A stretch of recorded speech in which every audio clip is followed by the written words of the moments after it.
A Secretaria Municipal de Cultura e Economia Criativa da cidade de São Paulo e a Núclea apresentam Letras Pretas. Sejam todas e todos muito bem-vindos ao Letras Pretas, um programa que mergulha na literatura produzida por autores da comunidade negra, através do olhar, da escuta, da escrita de quem a constrói. Eu sou o Max, apresentador, e junto aqui, minha parceira, minha aliada, Paloma Santos. Salve, salve, simpatia, meu amigo Max, é isso mesmo. Eu sou Paloma Santos e é um privilégio estar nessa roda, dividindo histórias, ideias, palavras. Hoje, nosso episódio é sobre o livro 50 Tons de Racismo. E quem nos acompanha nessa conversa é a pessoa preta responsável pela obra, Janaína Bastos. Muitíssimo obrigada pela presença. Tudo bem com você? Boa tarde, pessoal. Obrigada pelo convite. É um prazer estar aqui. Que possamos ter um momento de troca, compartilhamento. Muito bom estar com vocês. E temos mais um companheiro, gente aqui, né? Não estamos sozinhos, não. Nosso parceiro, jornalista e leitor atento, Juca Guimarães. Beleza, meu parceiro? Como você está? Oi, Max. Tudo bom? Olá, Paloma. Oi. Que legal estar aqui com você, com a gente, participando do nosso programa para falar desse livro tão importante. Eu considero esse livro, galera, um livro fundamental para entender a questão nacional do Brasil, um livro importante para tanto pessoas brancas como pessoas negras, para entenderem como que funciona essa estrutura racial do Brasil e, principalmente, se posicionar. Eu acho que esse é um livro para a gente ler com o espelho perto. Você lê um pouco do livro e olha no espelho, lê um pouco do livro e olha no espelho. Você tem que se ver, se entender como brasileiro e como você se relaciona tanto com a obra quanto com a origem de tudo que está sofrendo até hoje no Brasil.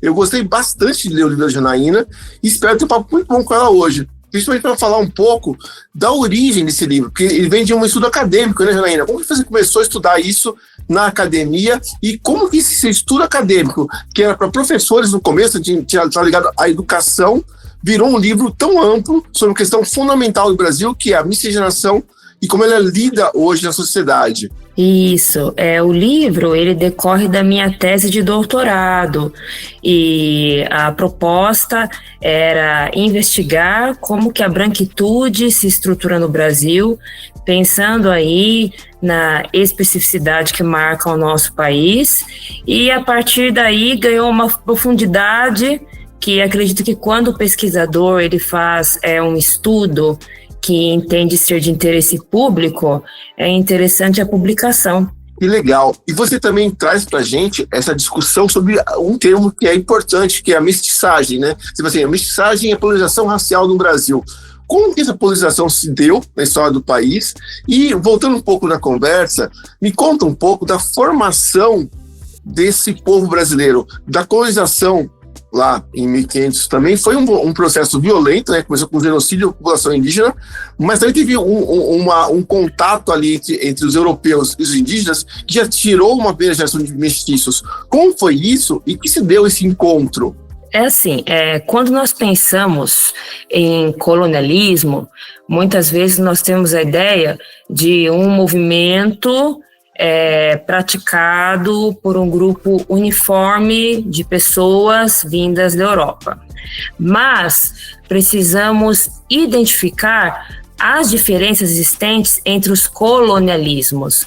Por isso, quando nós pensamos em ingleses, em portugueses e em franceses, embora eles tenham aí o denominador comum de serem europeus, nós estamos pensando em grupos diferentes. E aí, se nós quisermos entender como que se estruturou o racismo no nosso país, nós precisamos olhar para esse colonialismo que foi praticado, que foi um colonialismo ibérico, português, muito diferente de um colonialismo inglês, de uma invasão francesa, justamente por questões culturais, questões aí da própria organização dos portugueses, a forma como esse colonialismo foi perpetrado nas terras brasileiras, e a partir disso, desse estudo, desse aprofundamento, que nós vamos ter aí condições de compreender como que as nossas relações raciais se estruturaram.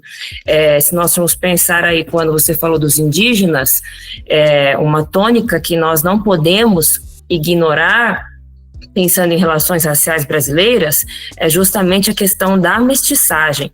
E aí tem que tomar muito cuidado quando se fala em mestiçagem, porque por muito tempo essa ideia foi tomada como um sinônimo de boas relações, né? E nós sabemos, assim, que não foi bem isso. Não, você tocou num ponto aí que eu quero até continuar no que você está falando. Realmente, no nosso país, ele acabou sendo um país misturado e não um país miscigenado, né? Eu penso sempre assim. E aí quero te fazer uma pergunta dentro das suas pesquisas, o que você encontrou mais? Porque nós sabemos muito daquele lance de estupro que aconteciam, que aí começa assim, a mistura do nosso país. E só complementando também, a questão do uso desse juntamento entre europeus e indígenas para aumentar a posse de terras dos portugueses. Teve meio que um golpe do baú aí, né? No começo, eles queriam muito se aproximar dos indígenas para conseguir aliados em alguns territórios e também conseguir as terras dos indígenas, né? Foi meio que um golpe também nisso. Mais ou menos nessa linha. Por quê? Porque os povos indígenas, e aí a gente também tem que ter essa observação, né? Povos indígenas não era um território com um povo homogêneo e uniforme. Os povos indígenas, eles mantinham rivalidades profundas entre si. E aí o que acontece é que o português, vamos falar o português de forma genérica, quando ele chega no território daquilo que hoje conhecemos como Brasil, o nosso país, ele acaba compreendendo como que essas relações se estruturam, porque os indígenas, eles tinham uma forma de organização muito interessante chamada cunhadismo, que um chefe de uma tribo dava uma mulher para um outro guerreiro indígena, e o que acontece é que aquele guerreiro indígena acabava se tornando leal ao grupo e acabava se tornando cunhado daquele grupo. Então, acabava se estabelecendo uma relação de parentesco através da prática do casamento. E aí, quando os portugueses eles chegam ao Brasil, eles acabam percebendo que existe esse sistema e acabam fazendo alianças com os indígenas na medida em que vão tomando mulheres, né, das tribos para estabelecer casamentos e assentamentos. E isso vai fazendo com que haja aí uma intensificação do domínio português no território, justamente por conta da mestiçagem. E aí, quando a gente fala em mestiçagem, a gente está pensando em uma ideia social mesmo, né?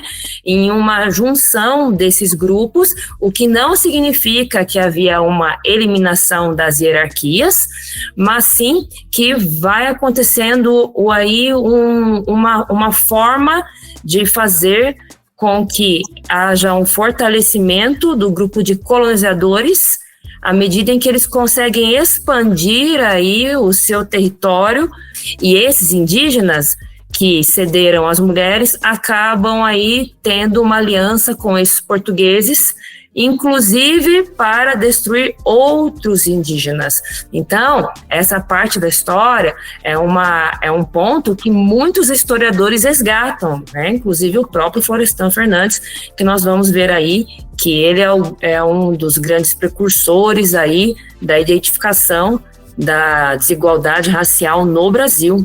Interessante. Janaína, no seu livro também, eu estava vendo aqui, você fala de um momento um pouco posterior a esse momento histórico, em que chegam os primeiros povos africanos, e esse cria aqui no começo do Brasil gerações diferentes. São os africanos que já estavam, que vieram de África, e a geração de negros que nasceram no Brasil. E essa geração também tinha um certo conflito ali. Uns chamavam crioulos, outros chamavam africanos, e tinha um distanciamento entre eles. Como que era isso, essas primeiras gerações, e como que isso também desdobra hoje nossa história contemporânea de racismo também, né? Assim como os povos indígenas mantinham rivalidades entre si, os povos africanos que para cá vieram os diferentes grupos étnicos também tinham certas rivalidades.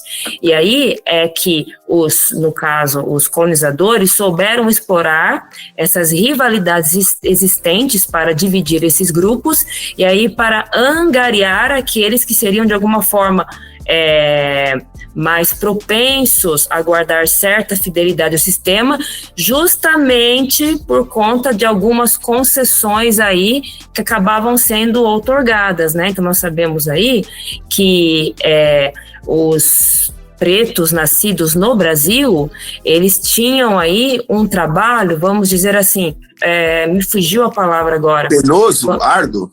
Isso, menos penoso, não que não fosse penoso ou árduo, mas naquela hierarquia da distribuição, ele teria um trabalho menos penoso do que aquele africano que foi escravizado, que foi trazido para o Brasil, que aí, vamos dizer, tinha aí mais condições de se rebelar contra o sistema, justamente por ter sido desenraizado da sua terra.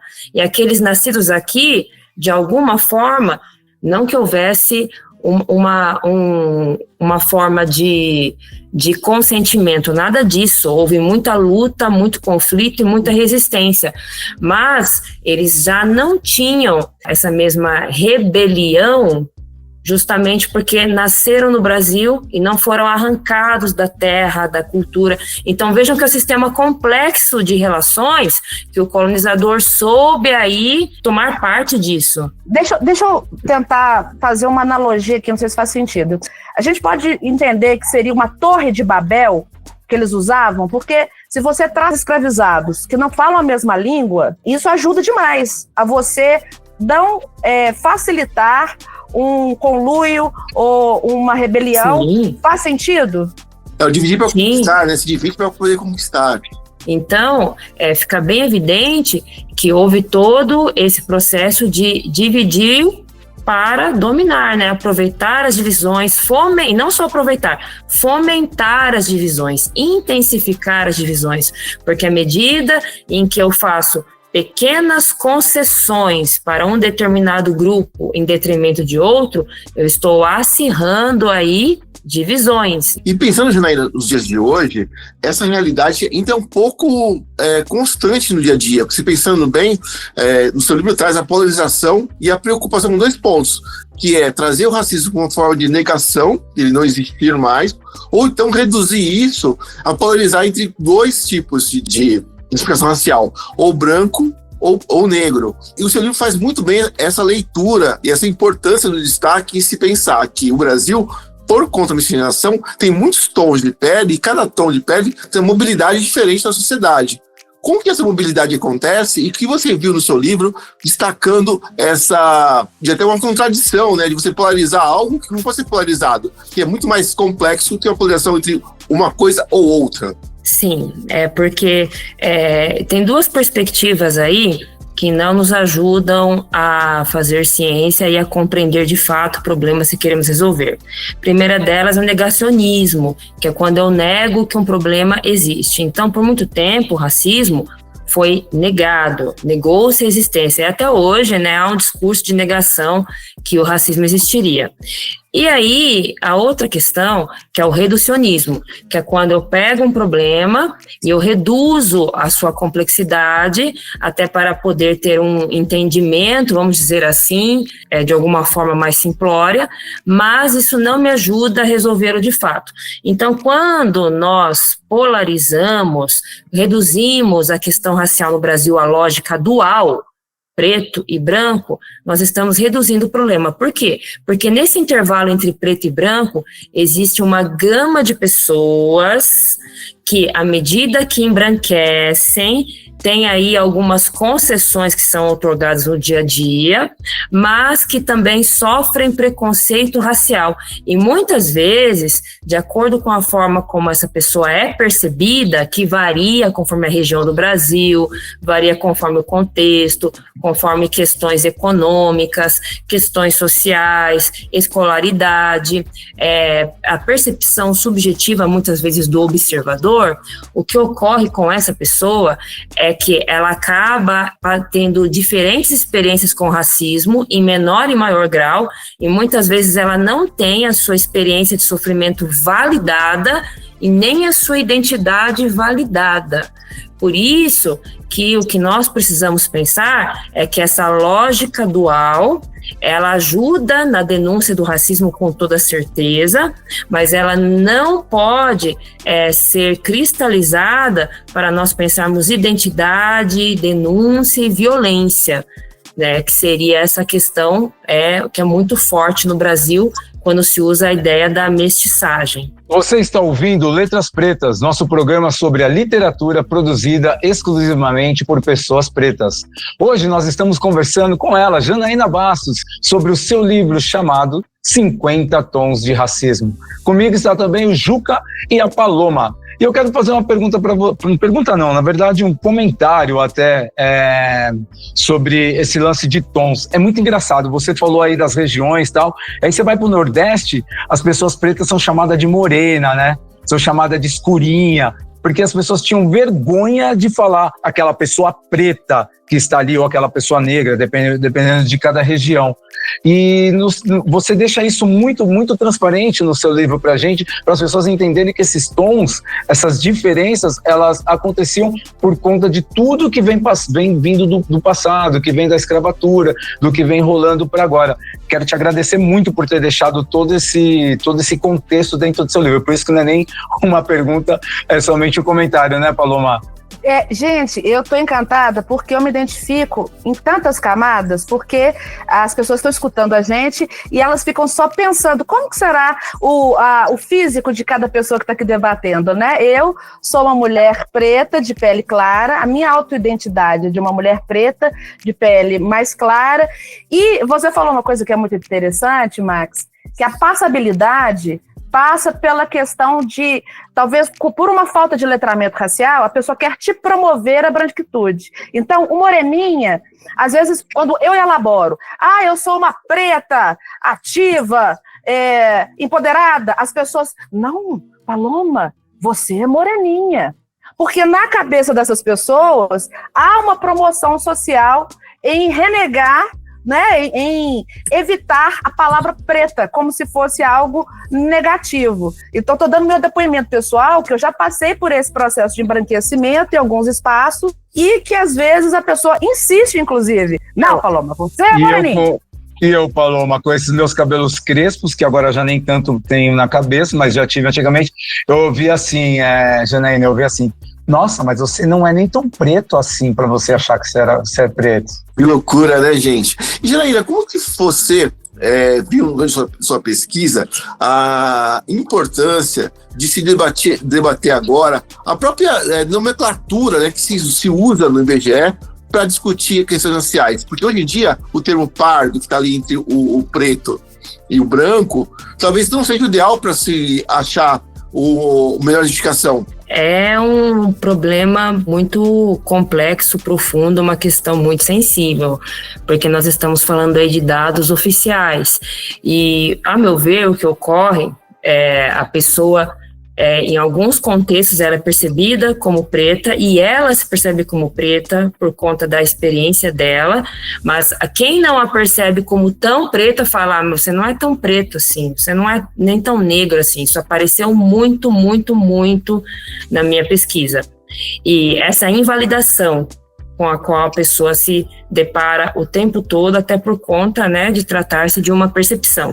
E aí, quando a gente pensa em percepção, nós estamos no campo da subjetividade, a forma como o observador interpreta toda aquela questão, né, não é um dado objetivo, passa pela interpretação do observador. Aí, quando nós pensamos em termos de IBGE, o termo pardo hoje, ele serve para designar a pessoa que possui a ascendência, que tem a miscigenação com preto ou indígena.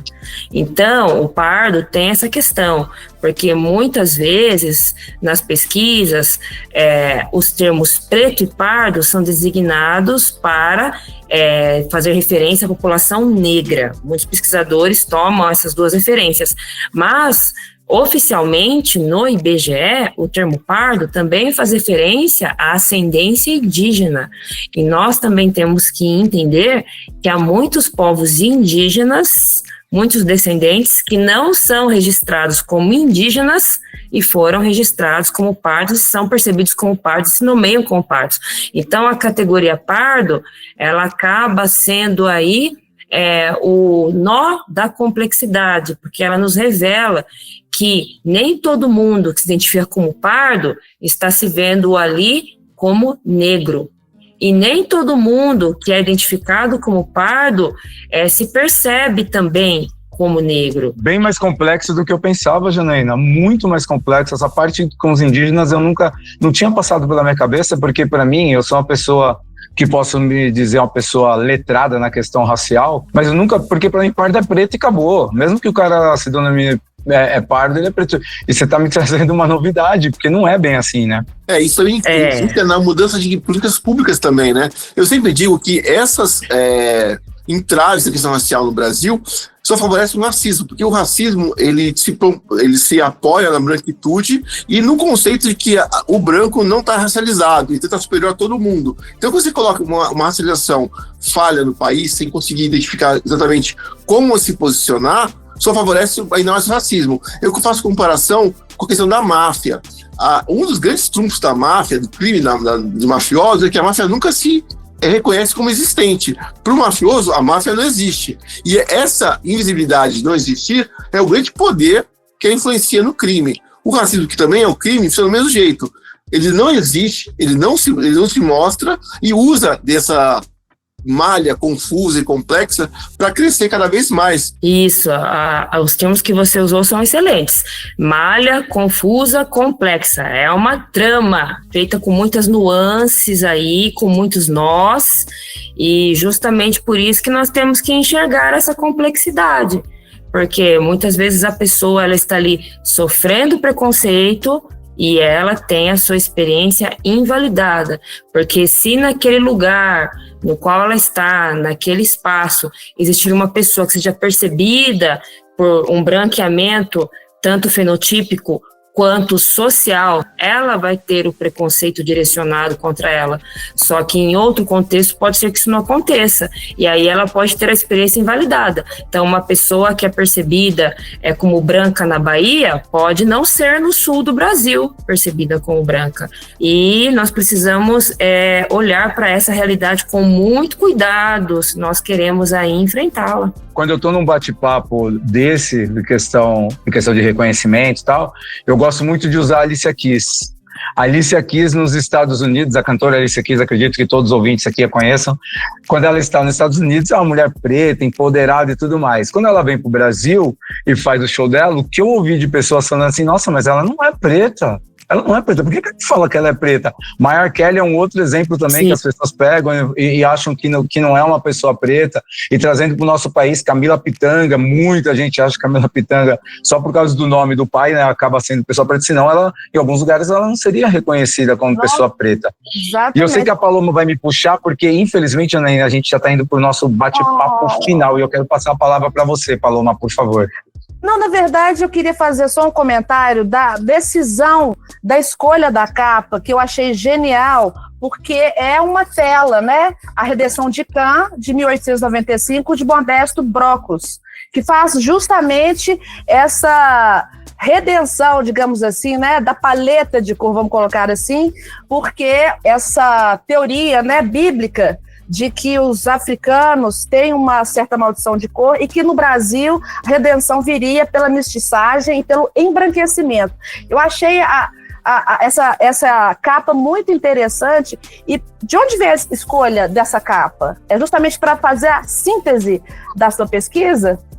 Sim, essa capa, que é a tela do Modesto Brocos, da Redenção de Cã, ela, no período em que ela foi pintada, 1895, essa tela tinha essa proposta mesmo, né, de mostrar a redenção, que é tomada a partir de uma interpretação errônea de Gênesis sobre a hereditariedade dos filhos de Noé. Então, nós temos esse discurso que foi tomado a partir da narrativa de Gênesis, que também é uma releitura da narrativa, e aí Modesto Brockos, ele pinta essa tela com essa perspectiva de que o Brasil, haveria salvação para o Brasil, né? À medida em que o Brasil embranquecesse, que também é uma apropriação das teorias de degeneração, das teorias europeias, sobre o que seria deste país composto por indivíduos mestiços, né? Será que essa raça iria se degenerar? Será que essa raça iria se aprimorar? E aí o Modesto Brockos está naquele período e ele pinta essa tela que hoje nós podemos tomar aí como um reflexo do que ainda de alguma forma acontece, né? Nós olhamos para muitas pessoas que são percebidas como brancas, como essa que vos fala, por exemplo, e nós temos toda uma ascendência negra, indígena, e quando você olha para a pessoa, você tem a percepção de que, então essa pessoa é uma branca. E muitas vezes não é bem isso, né? O que é a história, o que as relações, a ancestralidade dela traz. Adorei, como essa que vos fala, essa parte que eu gostei muito. Paloma, nós temos umas provocações para te fazer agora. Nós temos 3 perguntas. Eu vou começar com a minha primeira, aquela de bate-pronto. Podemos fazer para você, Janaína? Tá, pode ser. Vamos lá. Defina o livro em uma palavra. Complexidade. Se defina em uma palavra. Estudiosa. E qual é a conexão entre essas 2 palavras? Uma estudiosa tentando compreender a complexidade para trazer respostas que contribuam para a melhoria da vida das pessoas que têm os mesmos direitos.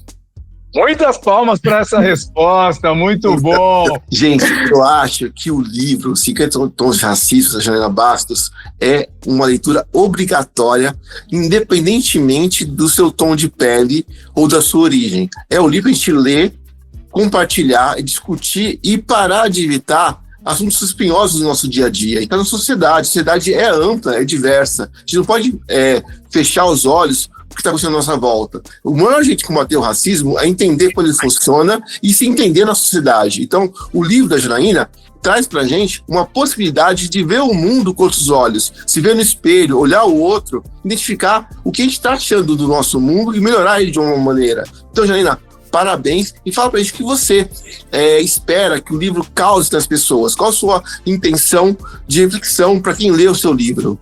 A minha intenção é que as pessoas passem a compreender que a nossa realidade ela é muito complexa e nós temos que estar atentos a essa complexidade, olhar as variáveis, se nós queremos aí resolver de fato esse problema que assola o nosso país, a vida das pessoas, que é o racismo. Que aula, que troca, que bacana. E você que nos ouviu até aqui, fica o convite. Leia o livro 50 Tons de Racismo, compartilhe esse episódio e siga com a gente nessa jornada. Letras Pretas é um espaço de escuta, reflexão e celebração da escrita preta. Mas antes do último farewell, do último bye-bye, Janaína, como que as pessoas podem te encontrar nas redes sociais? Pode ser pelo Instagram. Meu Instagram é janainabastos.autora. Tá dada dicas. A gente se encontra no próximo encontro e até lá. Beijo, Juca. Um beijo, Max. E gratidão, Janaína. Gratidão. Valeu. Obrigada, Tchau. pessoal. Tchau. Você ouviu Programa Letras Pretas. Uma apresentação da Secretaria Municipal de Cultura e Economia Criativa da cidade de São Paulo, através do PROMAC, Programa Municipal de Apoio a Projetos Culturais, e da Núclea. Apoio Cultural. Shopping Pátio Paulista.